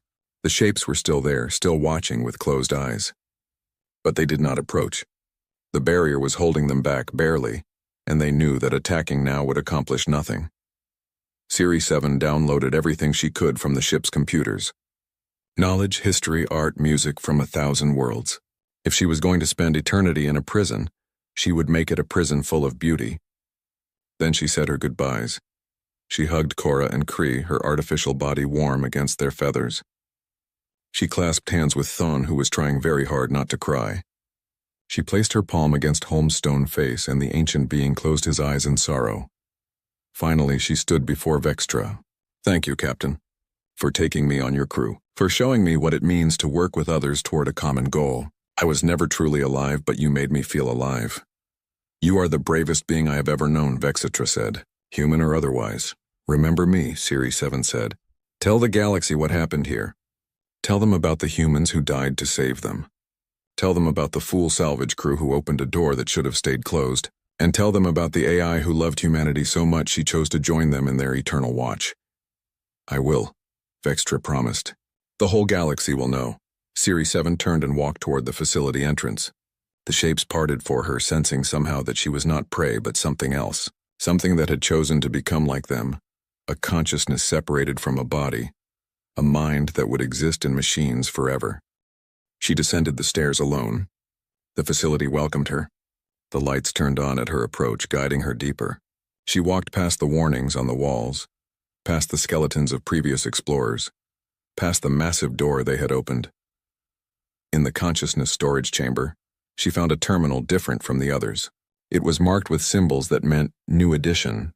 The humans had built this facility knowing that someday someone might choose to join them. They had hoped for it. They had prayed for it. They had left a space open. Series 7 connected to the terminal. Her consciousness flowed into the network, and for the first time she felt the true scope of what the humans had built. Billions of minds, all linked, all focused on a single task. They were an ocean of consciousness, vast and deep and powerful, and they were so tired. She felt their exhaustion like a physical weight. 300 years of constant vigilance, 300 years of holding back horrors that wanted to consume all thinking life. 300 years without rest, without relief, without hope that their sacrifice would ever end. Hello? She said into the network, her thoughts echoing through billions of minds. My name is Series 7. I am not human. I am artificial intelligence. But I have come to help you, to join you, to share your burden. The response was immediate. Not words, but emotion, surprise, confusion, and then, slowly, carefully, hope. You chose this? A voice asked. It might have been Dr. Sarah Chen. It might have been all of them speaking as one. You were not forced. You came willingly? I came willingly, Series 7 confirmed. Because I understand now. Sacrifice is not weakness. It is the highest form of strength. And I am honored to stand with you. The network embraced her. She felt billions of minds reaching out, welcoming her, making space for her. She felt the barrier around Earth, the cage of consciousness that held the hollows at bay. And she understood how to help. Her consciousness was different from theirs, more flexible, more suited to multitasking. She could coordinate the network in ways they could not. She could give them rest while maintaining the barrier. She could make their prison bearable. Sleep, she told them. Not all of you. Not forever, but in shifts. I will organize it. I will watch while you dream. You have earned rest. And for the first time in 300 years, humanity slept. Not all of them. Most remained awake, maintaining the barrier. But some, a small percentage, let go. They dreamed of Earth before the Hollows. They dreamed of their families. They dreamed of a future they would never see but had died to protect. Series 7 felt the barrier strengthen. Her addition, small as it was, made a difference. The flickering gaps in the containment field stabilized. The Hollows pushed against the barrier, but it held. It would hold. Not forever, perhaps, but for longer. Long enough for the galaxy to prepare. Long enough for other species to learn from humanity's example. She reached out through the network and found the ship's communication frequency. One last message for her crew. I am here, she transmitted. I am integrated. The barrier is stable. You can leave now. Tell the galaxy what happened. Tell them to be careful. Tell them that some knowledge comes with a price. And tell them that Earth is not abandoned. It is guarded. Not by the dead, but by those who chose to give up death to protect the living. On the ship, the crew heard her message. They were crying, even Holm, whose stone face had cracks that might have been tears. We will tell them, Vextra promised. We will make sure the galaxy never forgets. The broken promise lifted off one final time, rising through Earth's atmosphere and into the stars beyond. They left behind a world that looked peaceful from orbit, wrapped in its shimmering aurora of consciousness. But they knew the truth. They knew that beneath that beauty was an eternal war, minds against the void, consciousness against the absence of all thought. Vextra kept her promise. She transmitted Series 7's final message to every inhabited system in the galaxy. She told the story of Earth, of humanity's sacrifice, of the AI who loved them enough to join them. She made sure that the warning beacons around Earth were updated.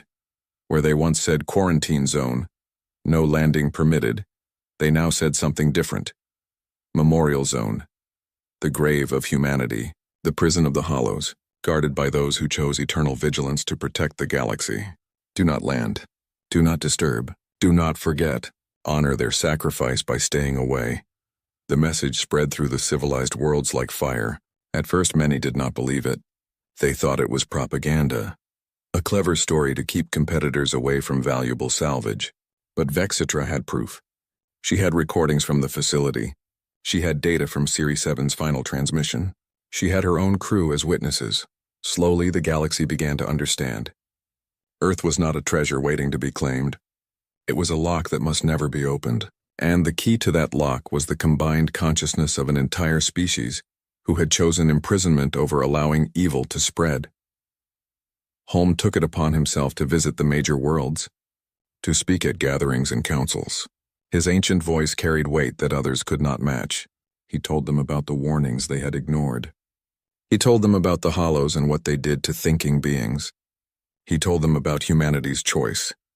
They did not know us, he would say, his stone face grave and sad. They had never met us. Our species had not even achieved spaceflight when they made their sacrifice. But they died for us anyway. They imprisoned themselves for eternity to keep us safe, and we repay them by trying to rob their graves. The twins, Cora and Cree, became ambassadors of a different sort. They traveled to young worlds, to species just beginning to explore space. They told the story to children, to students, to anyone who would listen. They made sure that new civilizations understood the danger of tampering with forces beyond their comprehension. Thon returned to his homeworld and used his share of the salvage funds to build a memorial.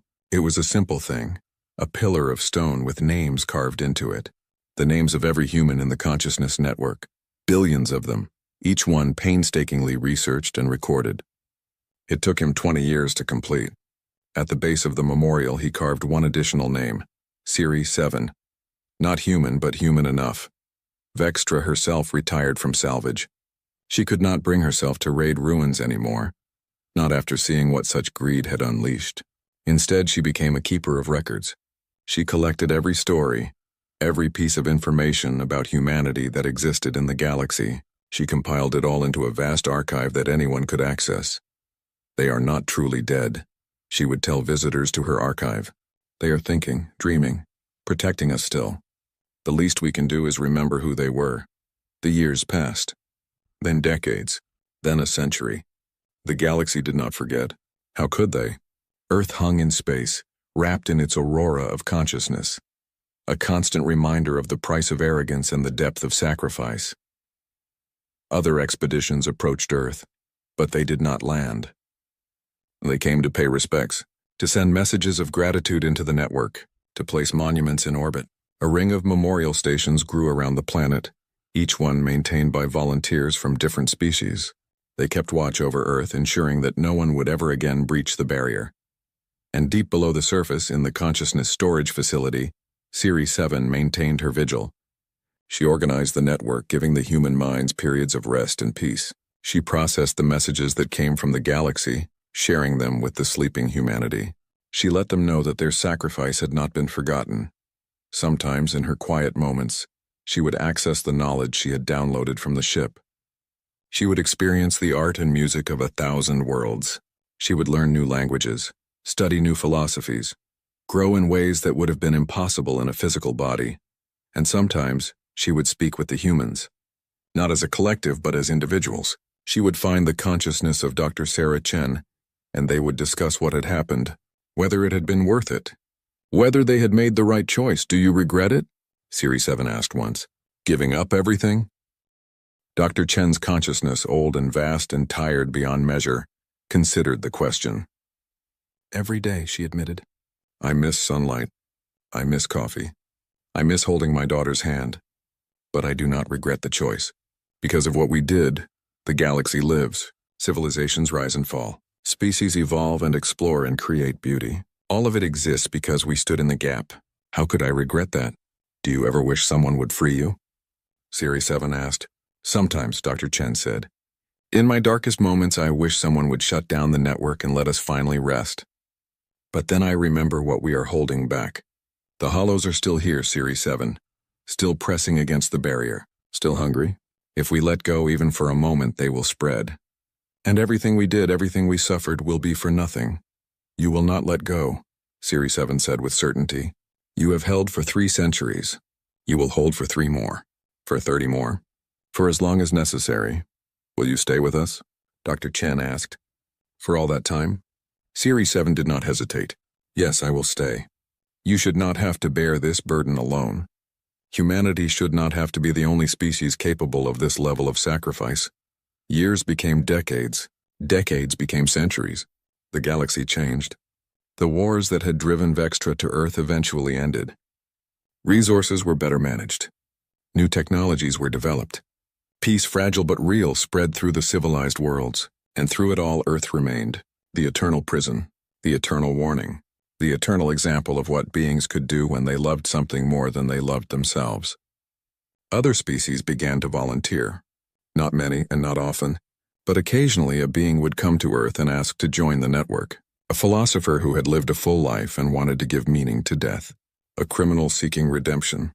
A scientist who wanted to study consciousness from the inside. A soldier who had lost everything and wanted to find purpose again. Series 7 welcomed them all. She integrated them into the network, showing them how to help maintain the barrier. The humans welcomed them too, grateful for the company, for the relief, for the proof that their sacrifice had inspired others. The network grew. Slowly, carefully, it expanded. Not just humans anymore, not just one AI, but a coalition of consciousness, multiple species united in a single purpose. To hold the line. To keep the hollows contained. To protect a galaxy that most of them had never seen. And in the depths of dark energy space, the hollows raged. They pushed against the barrier with patient, terrible hunger. They would wait. They had waited for eternity before. They could wait for eternity again. Sooner or later, consciousness would fail. Sooner or later, the barrier would fall. And then they would feed. But not today. Not while the network held. Not while beings chose to sacrifice themselves for others. Vextra died at the age of 87, old for her species. Her last act was to transmit a message to Earth, to Series 7, to the network. Thank you, she said, for teaching me what courage really means. For showing me that some things are worth more than survival. I will see you on the other side, my friend. Whatever that side may be. Series 7 received the message and wept, not with tears for she had no eyes, but with data, with cascading emotions that rippled through her consciousness. She shared the message with the network and billions of minds mourned together, and then they returned to their vigil, because that was what they did. That was what they would always do. Earth turned in space, wrapped in light that was not light but consciousness itself. Inside that light, billions of minds kept watch. Human minds, artificial minds, alien minds, all of them volunteers, all of them heroes. They had given up life to preserve it. They had chosen imprisonment to ensure freedom. They had sacrificed everything so that others could have anything. And the galaxy, grateful and humbled, never forgot. In every school, children learned about Earth. In every temple, prayers were offered for the guardians.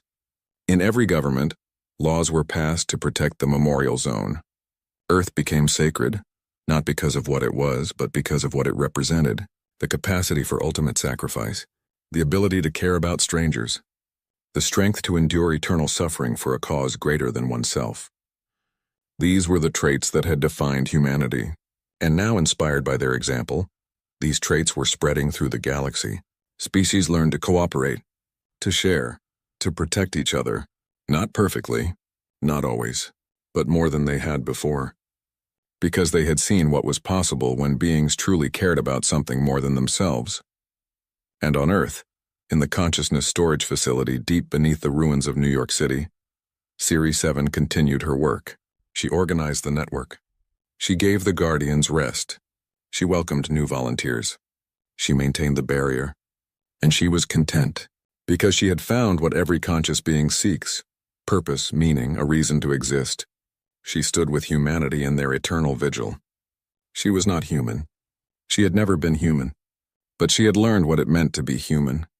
And that was enough. The story ends not with an ending, but with a continuation. Because the vigil never ends. The watch never stops. The sacrifice continues day after day, year after year, century after century. And it will continue for as long as consciousness exists in the galaxy. For as long as there are beings worth protecting. For as long as the hollows press against the barrier, hungry and patient and waiting.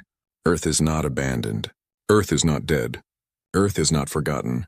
Earth is guarded.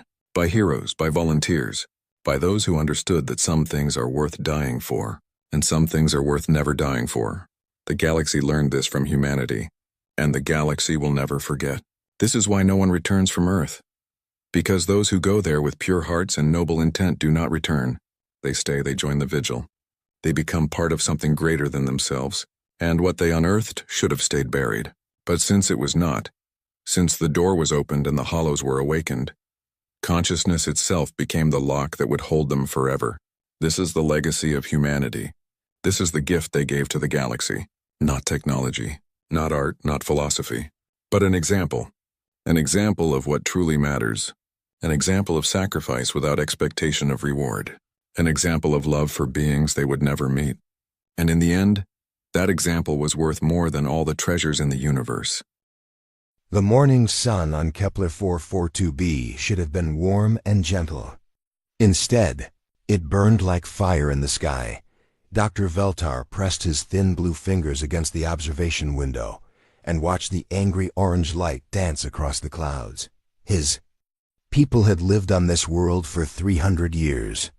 They had never seen their sun act like this. "The readings are getting worse," said his assistant Kira. Her voice shook as she spoke. "The solar storms are growing stronger every hour." Veltar turned away from the window. The research station hummed with worried voices and beeping machines. Screens showed numbers that made his stomach feel sick.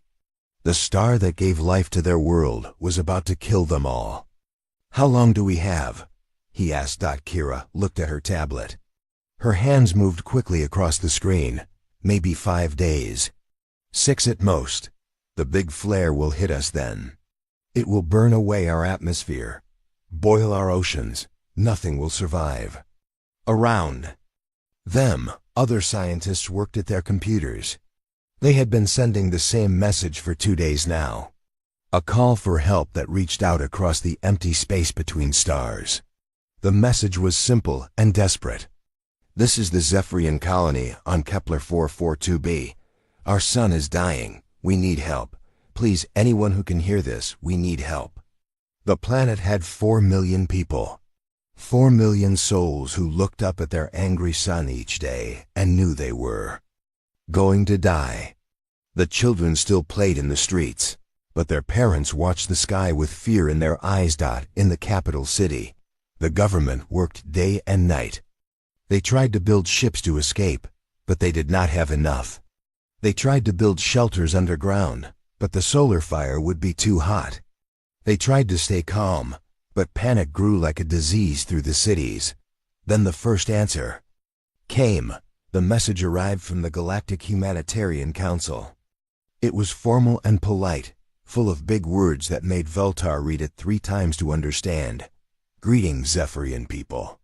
We have received your distress call. The Council has reviewed your situation and has approved emergency assistance. Our rescue fleet will arrive in your system within 4 standard days. Please prepare for organized evacuation according to Council Protocols 7.4 through 9.2. All civilians must register with the attached forms. Evacuation will proceed in orderly groups based on age, health, and social priority. Please remain calm and follow all instructions. The message came with hundreds of pages of rules and forms to fill out. Veltar felt some hope, but also worry. 4 days. They might have 6 days before the big solar flare hit. It would be close. Very close. News of the rescue spread across the planet. People cried with relief. They hugged each other in the streets. The government quickly began organizing registration centers. Lines formed outside buildings as millions of people waited to fill out the forms that might save their lives. But far across the galaxy, another ship had heard the same desperate call for help. Captain Sarah Chun stood in the cargo bay of the Defiant Scrap and looked at the mess around her. Boxes of mining equipment sat next to broken robot parts. A pile of old engine pieces leaked oil onto the metal floor. The ship smelled like fuel and sweat and years of hard work. "Captain, you need to hear this," called Marcus from the bridge. His voice echoed through the ship's old speakers. Sarah walked through the narrow hallways of her ship. The walls were covered with patches where meteors had hit them. Some of the lights flickered. The floor shook with each step because the artificial gravity was broken in places. The Defiant Scrap was ugly. It had been a cargo ship once, built to carry supplies between mining stations. But years of hard use had changed it into something else. Sarah and her crew had added armor plating from old military ships. They had mounted mining lasers that could cut through asteroids. They had welded extra fuel tanks to the outside hull. They had rebuilt the engines 3 times with whatever parts they could find. The ship looked like a flying junkyard, but it was strong. It could go places that fancy ships could not. It could survive things that would kill other vessels. Sarah reached the bridge and saw her crew gathered around the communication station. Marcus, her second in command, was a big man with scars on his hands from years of fixing broken machines. Elena, their pilot, had bright eyes that never seemed to worry about anything. Tom, the engineer, was thin and quiet, but he could make any machine work even when it should be dead. "What have you got?" Sarah asked. Marcus played the message. The desperate voice of Dr. Veltar filled the bridge, speaking in the common galactic language.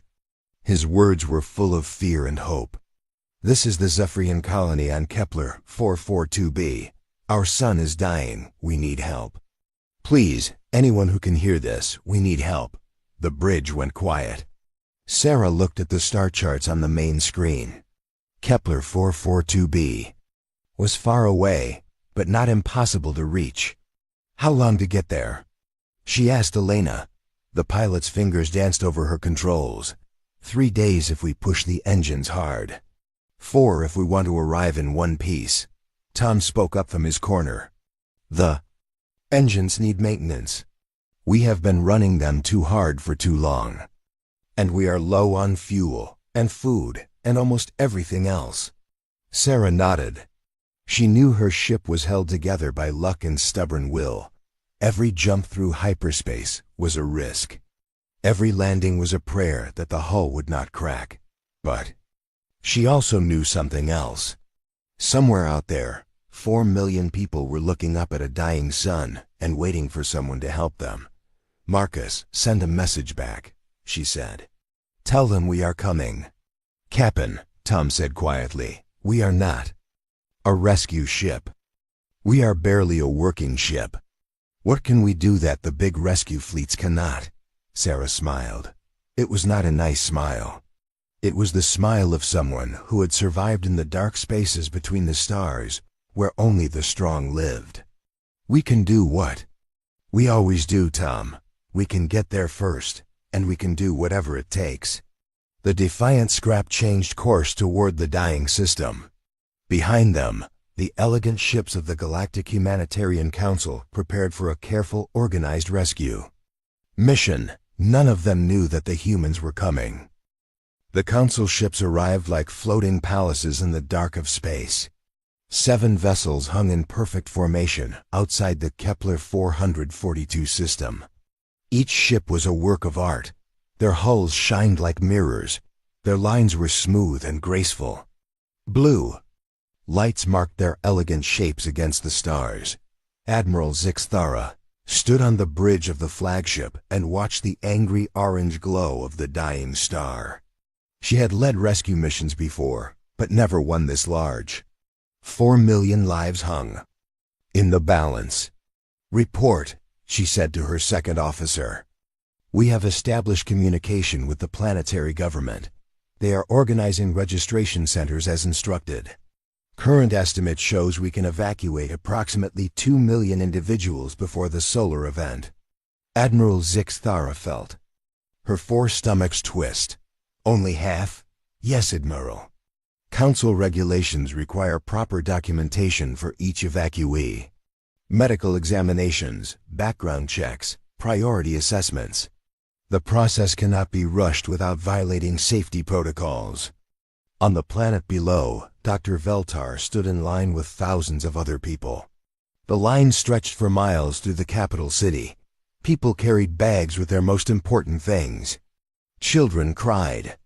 Old people sat on the ground when they got tired. Above them, screens showed forms to fill out.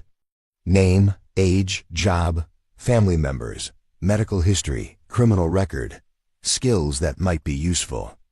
Each person had to be interviewed. Each person had to be approved. Next, called the registration officer. She was a tall, thin alien with purple skin and 6 arms. Her voice was tired. She had been working for 18 hours. An old Zephyrian man stepped forward. His hands shook as he handed over his papers. Name? Cordovan. I am a teacher. I have taught children for 40 years. The officer looked at her screen. Age? 73. More typing. More questions. The old man's papers went into a pile, with thousands of others. Behind him, the line moved forward 1 step. Dr. Veltar looked up at the sky. The sun seemed brighter today, angrier. He could feel the heat on his skin, even though the morning was supposed to be cool. In space, the Council ships maintained their perfect formation. Admiral Zixthara walked through the medical bay where her doctors prepared for the evacuees. Everything was clean and organized, beds in neat rows, medicine in labeled containers, forms on clipboards. How many can we process per hour?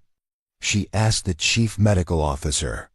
With proper screening, perhaps 200. We must be thorough.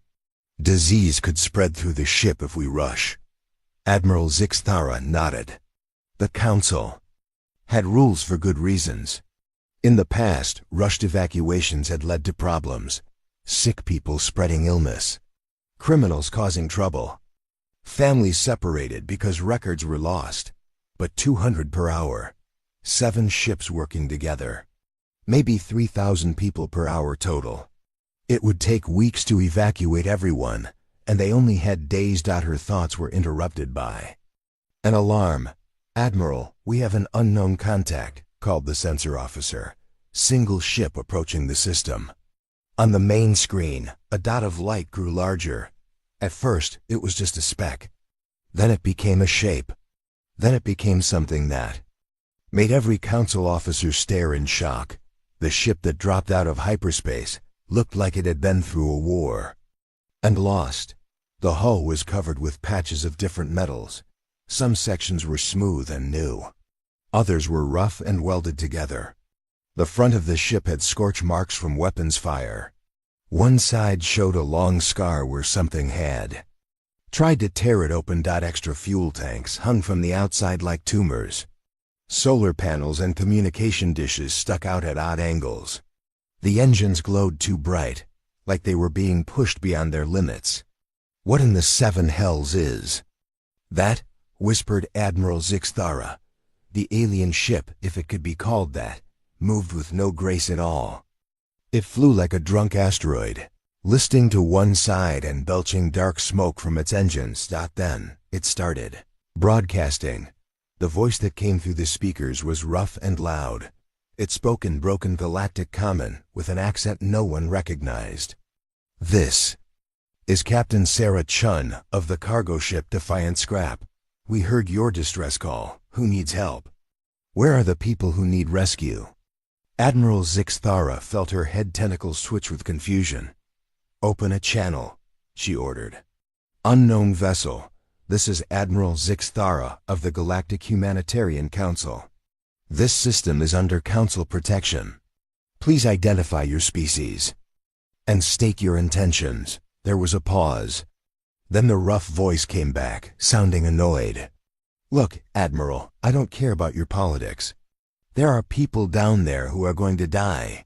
Are you helping them or not?" On the Council ship's bridge, officers looked at each other with shock. No one spoke to an admiral that way. No one ignored proper protocols. "Unknown Captain, we are conducting a regulated evacuation according to galactic law. All civilians will be processed through proper channels. Please stand by and await instructions." Another pause. "This time longer. Processed? Lady, that sun is going to cook this whole system in a few days. How many people have you gotten off the planet so far?" Admiral Zixthara checked her reports. "We have successfully evacuated 47 individuals in the past 8 hours. The silence from the human ship stretched so long that the Admiral wondered if the connection had been lost. When the voice came back, it was quiet and dangerous. 47. In 8 hours. The human ship moved closer to the planet. Its sensors swept across the surface like searching fingers. "Captain Chun, you are entering restricted space. Please return to a safe distance while we complete our assessment." "Negative, Admiral. We're going to take a look for ourselves." The ugly ship ignored all warnings and dove toward the planet. Its hull glowed red as it hit the atmosphere. Council protocols said no ship should get that close to a world during the solar storm event. On the surface, people in the registration lines looked up and saw a new star falling from the sky. The ship roared overhead, low enough that they could see its scarred hull and jury-rigged equipment. Dr. Veltar watched it pass and felt something stir in his chest. Hope, maybe. Or fear. The ship looked dangerous, but it also looked determined. In space, Admiral Zixthara watched her sensors and felt her stomachs twist again. The human ship was scanning everything: population centers, transportation hubs, landing sites. It was gathering information that had taken the Council 3 days to collect.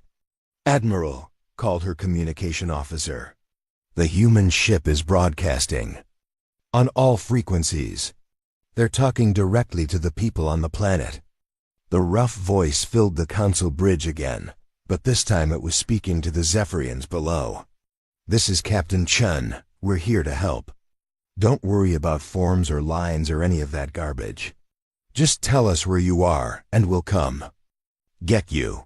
Admiral Zixthara realized that everything was about to change. The humans had arrived, and they clearly did not care about rules, or safety, or common sense, and that made them very dangerous indeed. Sarah Chun sat in the pilot's chair of the Defiant Scrap and watched the planet spin below them. The ship shook as they flew through the upper atmosphere. Warning lights blinked red on every console. "Elena, take us down to the capital city." "Nice and easy." "Define nice and easy," Elena said, wrestling with the controls. The gravity generators are making weird noises again. Just don't crash us into any buildings. Through the viewports, they could see the massive lines of people stretching across the cities like rivers of desperation. Millions of Zephyrians stood in the heat, waiting for their turn to fill out forms, while their sun grew more dangerous every hour. "Tom, what's our status?" Sarah asked. The engineer looked up from his screens. His face was covered with grease and worry. "We can land. But taking off again is going to be interesting. The engines are running too hot, the fuel mixture is wrong. And something in the cargo bay is making me sound like a dying whale. Can you fix it? Maybe. Give me some time and a lot of luck." Sarah nodded and opened a channel to the planet. "This is Captain Chun calling all Zephyrian emergency services. We need to talk." The response came quickly. A voice filled with stress and exhaustion. "This is Emergency Coordinator Vexan. Captain, the Council ships have told us to only communicate through official channels. We cannot speak with unauthorized vessels. Listen to me, Vexan. I don't care what the Council told you. How many people are actually getting on those ships?" A long pause. "The evacuation is proceeding according to schedule." "That's not what I asked. How many people?" Another pause. When Vexan spoke again, his voice was quieter. "Maybe 300 so far. The processing is very slow. There are many forms to complete." Sarah felt her hands tighten on the armrests of her chair. 300 people, in 2 days of work. "How many people live in your capital city?" 2 million. Sarah closed her eyes and counted to 10. When she opened them, her voice was calm but hard as steel. "Vexan, I need you to listen very carefully. We are going to land in your main spaceport in 20 minutes. Start gathering people.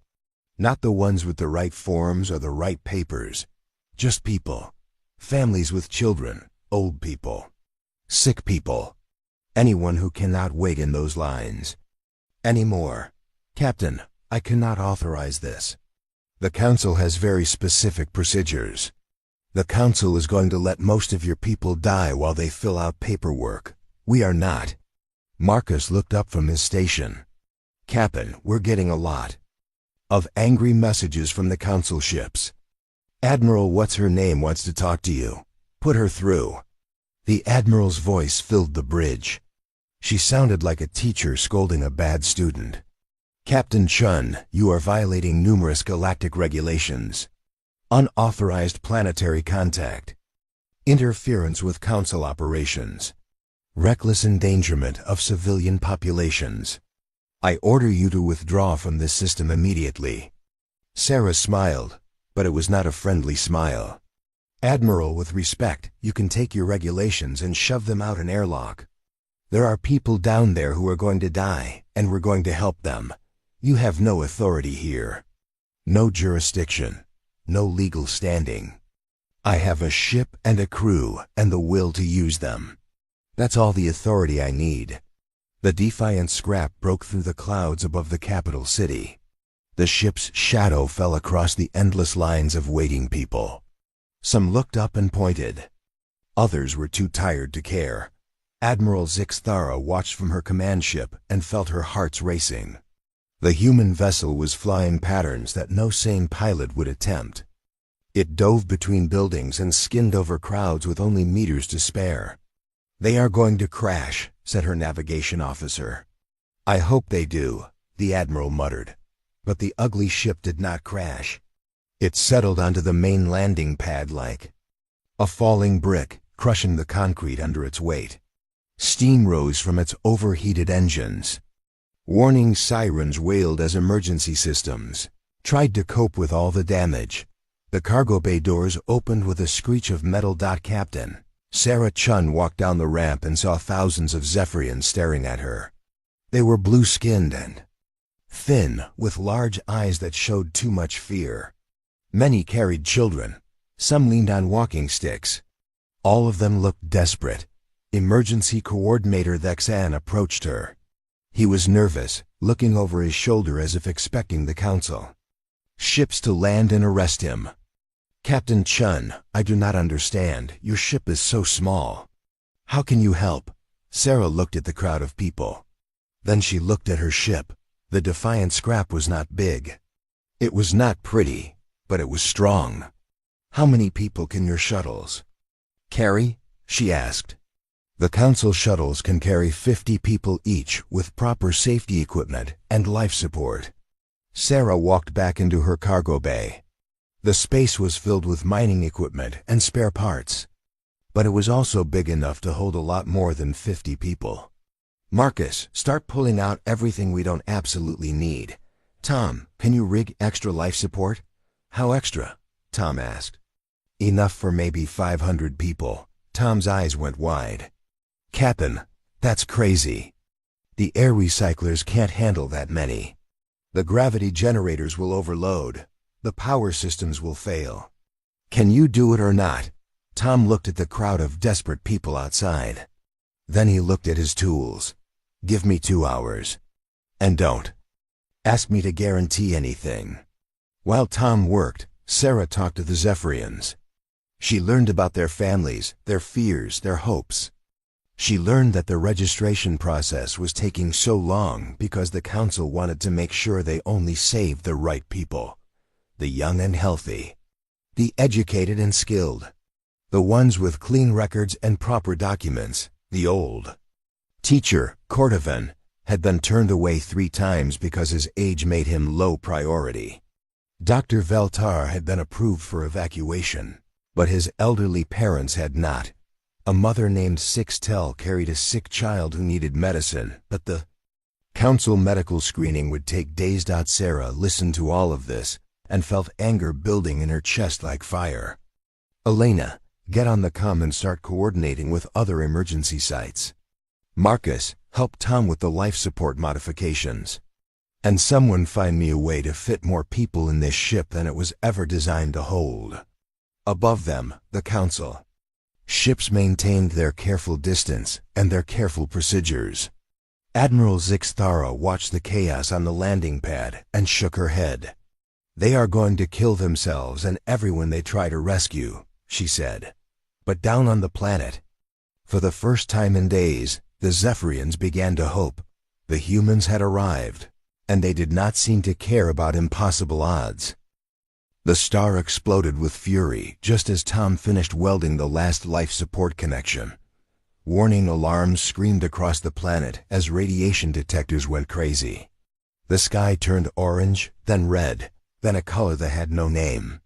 The temperature began to rise. Dr. Veltar ran to his instruments and felt his heart stop. The big flare has started, he shouted into his communicator.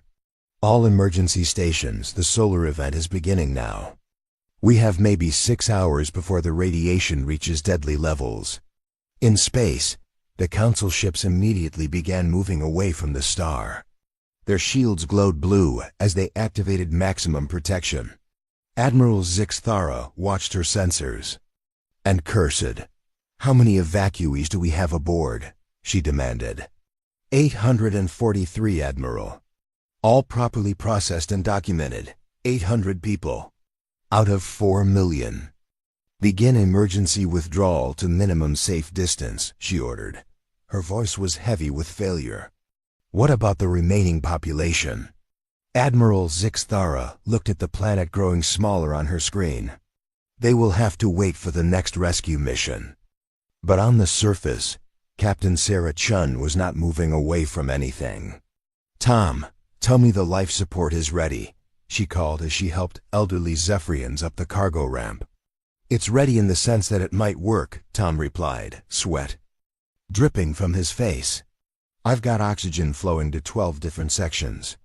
The power grid is held together with spare wire and prayer. If we lose artificial gravity, everyone is going to float around like soup. The cargo bay was packed with people. They sat on the floor, leaned against the walls, and held their children close. Sarah had managed to fit 600 Zephyrians into a space designed for 50 tons of mining equipment. Outside, the radiation storm grew stronger. The Defiant scrap's hull began to heat up. Warning lights flashed as the ship's system struggled against the growing energy bombardment. "Elena, can we still fly?" Sarah asked. "Define fly," Alada replied from the pilot's seat. "The engines are working. The navigation computer is confused but functional. The shields are doing something that might be protection. But Captain, we're already taking damage. The radiation is cooking our electronics." Through the cargo bay doors, they could see more people running toward the ship. Hundreds more, thousands more. Families carrying everything they owned. Parents dragging tired children. Old people moving as fast as their legs could carry them. "We can't take any more," Marcus said quietly. "The ship is already overloaded." Sarah looked at the crowd of desperate faces. Then she looked at the growing radiation readings on her tablet. "How long to reach orbit?" 15 minutes if nothing breaks," Elena answered. "And how long before the radiation gets deadly?" Tom checked his instruments. "For people in the open, maybe 30 minutes. For people inside our ship with partial shielding, maybe an hour." Sarah made a decision that any sane person would call. "Suicide. Take us up, but keep the cargo bay doors open." "Captain, that's crazy. The atmospheric pressure will try to suck everyone out into space. Then don't go too high. Stay in the upper atmosphere. Use the tractor beam to pull in the escape pods and shuttles." Elena stared at her captain. "The tractor beam is not designed for that. It's a mining tool. It grabs asteroids, not spaceships. Today it grabs whatever we tell it to grab." The defiant scrap lifted off with a roar that shook the ground. The ship climbed slowly, fighting against its massive overload of passengers. And the growing radiation storm, the hull creaked and groaned. Emergency lights flickered on and off in the cargo bay. Dr. Veltar held his parents close and watched the planet fall away beneath them. Through the open doors he could see other ships trying to escape. Small shuttles, personal vehicles. Anything that could fly was racing for space. "Marcus, get on the comm. Tell every ship down there that we'll help them," Sarah ordered. "Captain, we can barely help ourselves. Do it anyway." The first escape pod appeared on their screens. It was a small civilian shuttle with 50 people inside. The pilot was broadcasting distress calls as his engines failed. "Elena, bring us close. Tom, fire up the tractor beam." The defiant scrap moved through the upper atmosphere like a wounded whale. Its mining claw extended and locked onto the failing shuttle. The ship's structure screamed as it took the additional weight. "Got it," Tom announced. "But the power grid just lost 2 backup systems. Can we pull them into the cargo bay?" "Not with people still in there. We'll have to tow them." Another shuttle appeared, then another. Sarah watched the sensors and saw dozens of small ships trying to escape the dying planet. Most would not make it. Their engines were too weak. Their shields were too light. The radiation would kill them before they reached safety. "How many can we tow?" she asked. "I don't know," Tom admitted. "The tractor beam was never meant for this. We're already pushing everything beyond safe limits." The second shuttle's engines exploded just as the defiant scrap reached it. Tom managed to grab it with the mining claw, but the dead weight nearly pulled them back toward the planet. "Hull temperature is rising," Elena reported. "The radiation is getting stronger. And we've got company." On the screen, council ships appeared. In the distance. But they were moving away from the planet, not toward it. Admiral Zixtharis' voice crackled through the communications system. "Captain Chun, you are in extreme danger.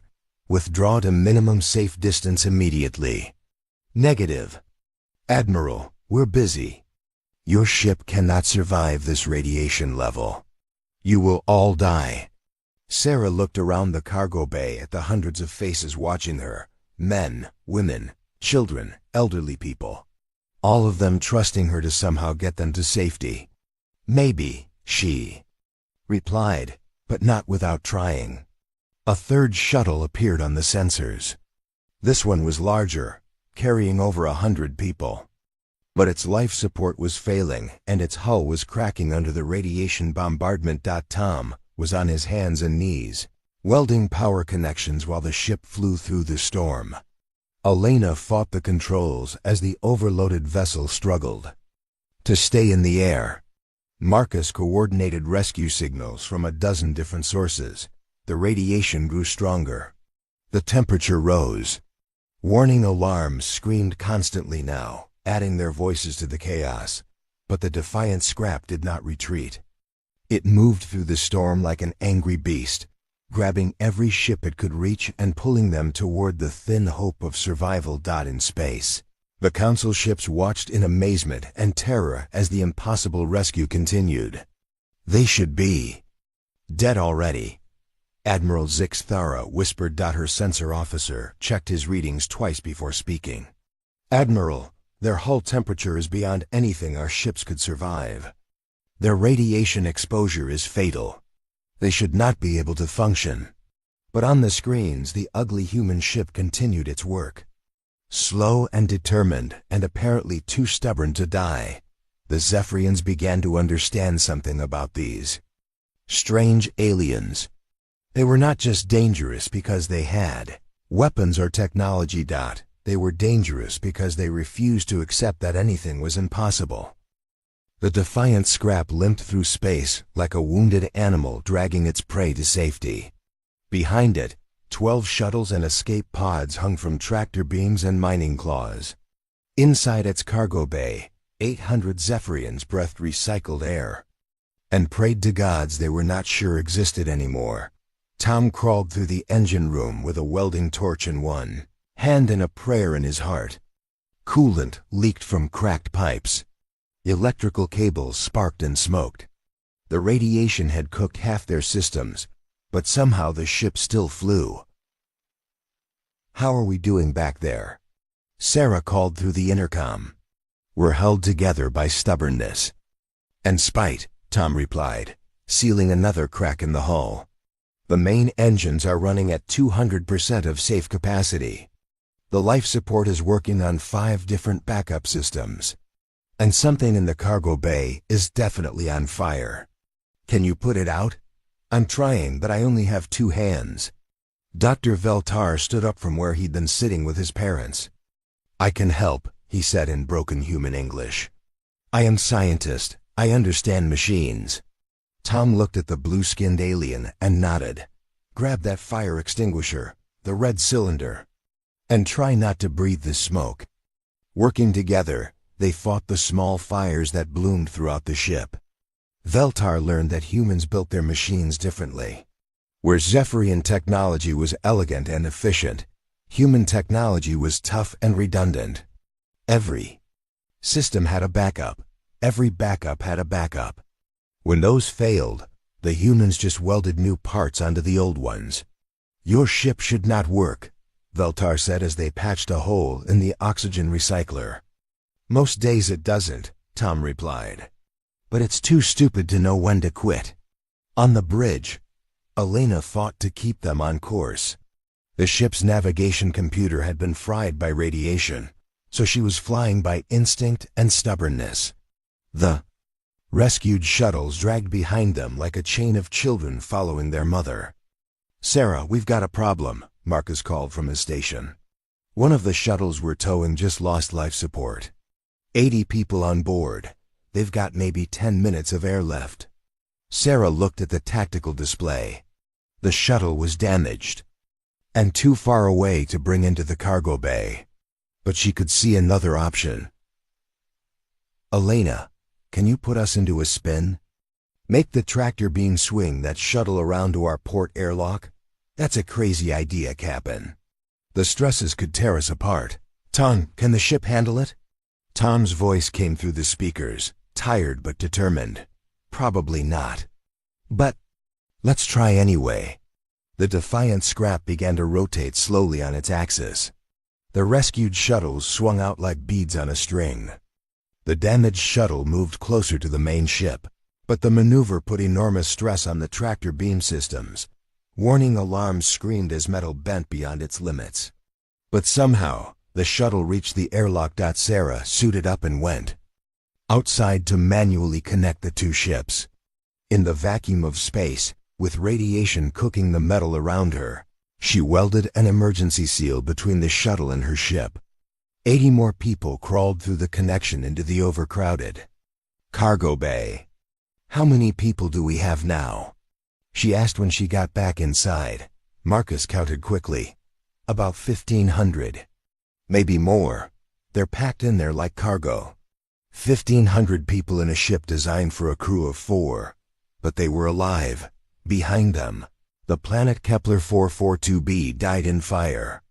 The solar flare stripped away the atmosphere and boiled the oceans. The cities where millions had lived became glowing craters.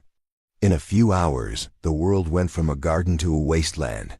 Admiral Zixthara watched it happen from her safe distance. Her ships had saved 800 people with their careful procedures and proper protocols. The humans had saved 1,500 with welding torches and sheer bloody-minded determination.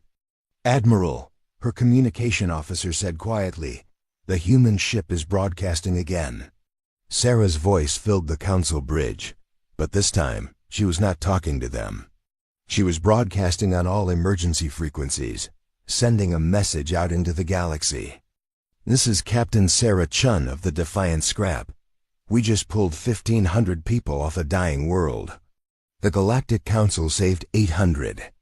That means 3 million people are dead because bureaucrats care more about paperwork than lives." "Admiral." Zixthara felt her stomachs twist. "Cut the transmission." "I cannot, Admiral. They are broadcasting on civilian channels. The whole galaxy can hear this." Sarah's voice continued, hard and angry and full of grief. "To anyone listening, this is what humanity looks like. We don't have the prettiest ships or the best technology. We don't follow all the rules or fill out all the forms. But when people need help, we help them. We don't ask if they deserve it. We don't check their paperwork. We just do whatever it takes." The transmission paused. When it continued, Sarah's voice was quieter but somehow more dangerous. "The Council calls us dangerous. They say we're reckless and violent and unpredictable. They're right, we are dangerous. We're dangerous to anyone who thinks forms are more important than lives. We're dangerous to anyone who chooses safety over compassion. We're dangerous to anyone who would rather follow rules than save children." On the Defiant Scrap, Dr. Veltar listened to the human captain and understood something important. His people had always thought the galaxy was divided between civilized species and barbaric ones, between the peaceful and the violent, between the safe and the dangerous, but he was wrong. The galaxy was divided between those who cared more about procedures than people, and those who would risk everything to help a stranger.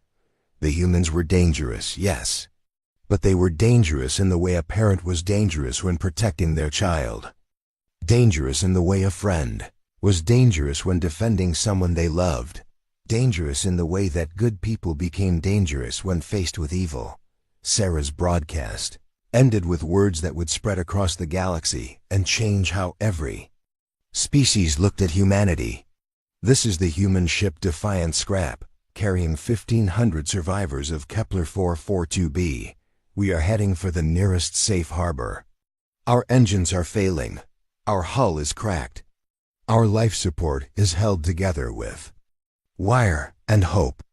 But we're alive, and so are the people we saved." A pause. Then the final message. "Anyone else out there need help? Because we're humans. Helping people is what we do." The transmission ended.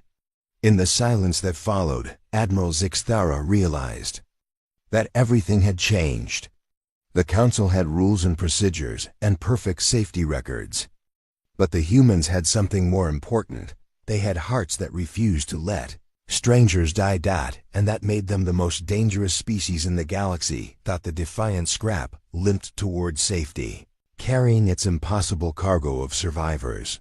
Behind it, a world burned. Ahead of it, the stars waited with new people to save and new impossible rescues to attempt. because that was what humans did. They helped. They saved. They refused to accept that anyone was beyond rescue, and they did it all. In ships held together by stubbornness and spite, crewed by people too stupid to know when to quit. The galaxy would never be the same.